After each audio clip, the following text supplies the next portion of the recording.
Instead, the apocalypse was simply the prologue to another bloody chapter of human history.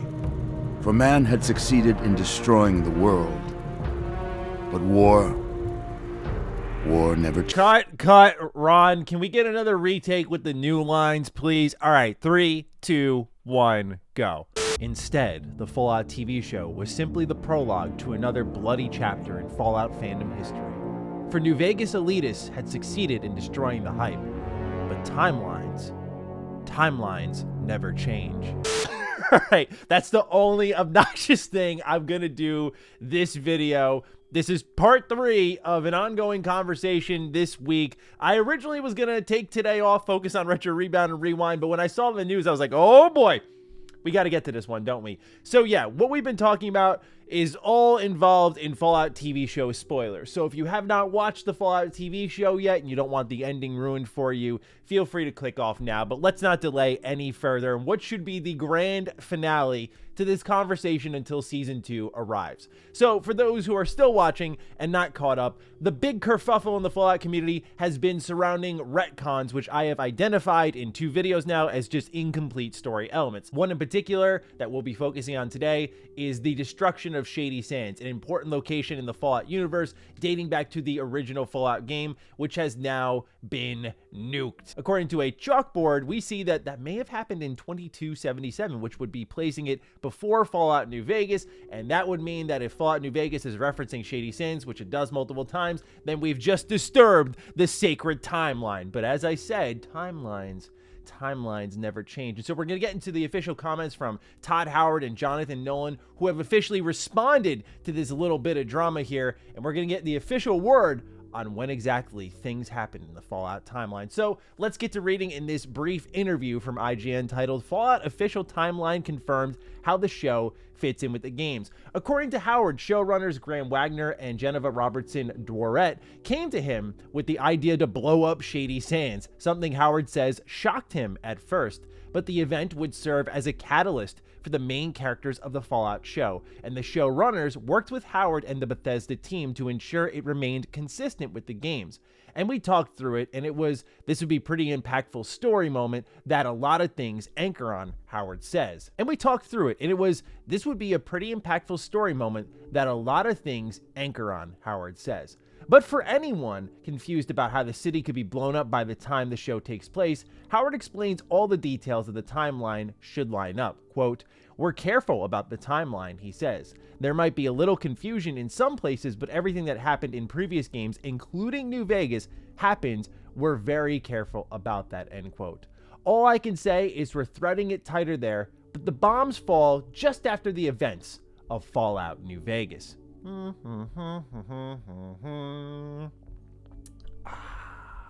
Oh, hi.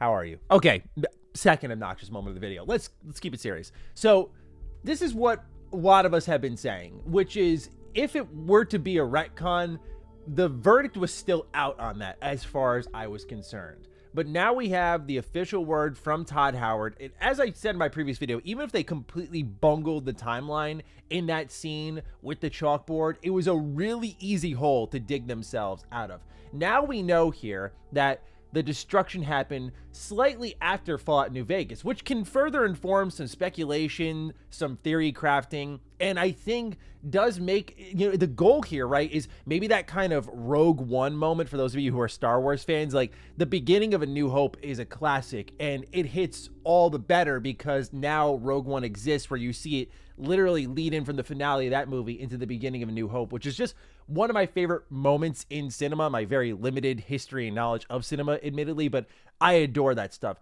So what I'm hoping for is the Fallout TV show can build something really special here that's going to make New Vegas even more epic, even more like, oh my God, we're doing all this, and now we know what happens next. This is effectively now turning into, if you will, and I know people are going to get upset when I say this because it's not literally it, but the Fallout New Vegas 2. Like, Bethesda heard those demands, and while it's not Obsidian, it's not a role-playing game, we're getting it in a pretty exciting manner here. But most importantly, as we know, the bombs fall after New Vegas. And so that means that no timeline was disturbed. The moments that we referenced in prior videos for Fallout New Vegas, like where Angela Williams is talking about the Hoover Dam powering Shady Sands, or when you have the missionary talking about the capital of the NCR being Shady Sands, all of that is still intact by that moment in time. That has not been disturbed whatsoever. We'll talk about it a little bit more. There's some additional information I just wanted to get into here from this interview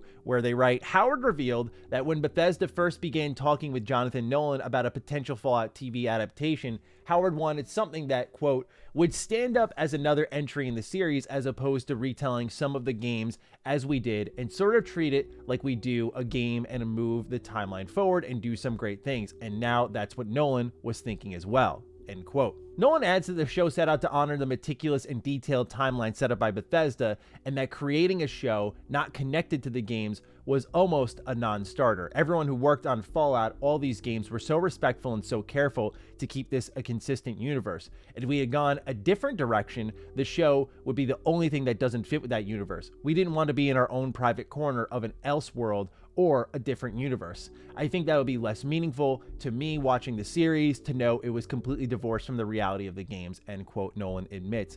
This reminds me of Fallout Tactics, which is a game admittedly I've played very little of. I think the main time I played it was here on this channel in a little Let's Play style video, and I wasn't really crazy about it. It's interesting to see how many people had claimed that Bethesda was in the process of destroying Fallout when Interplay greenlit a tactics game that wasn't very good and a top-down beat-em-up, Baldur's Gate Dark Alliance, Diablo style game. These were like very much not to the Fallout core, but nonetheless, I bring up Tactics because that, alongside the Brotherhood of Steel beat-em-up, are these, quote, semi-canon games. Many people don't acknowledge them. The only time I saw the Tactics Brotherhood of Steel chapter acknowledged was during the pre-Fallout 4 hype, where we were breaking down like which chapter of the Brotherhood of Steel had moved into the Commonwealth and how they would have this big airship, where that exactly came from. And those games, widely, from what I've seen, I'm not saying they're horrible. I actually kind of find the Brotherhood of Steel beat-em-up game to be a guilty pleasure because I love the Dark Alliance game, so to have a Fallout game kind of like that and being able to play as a ghoul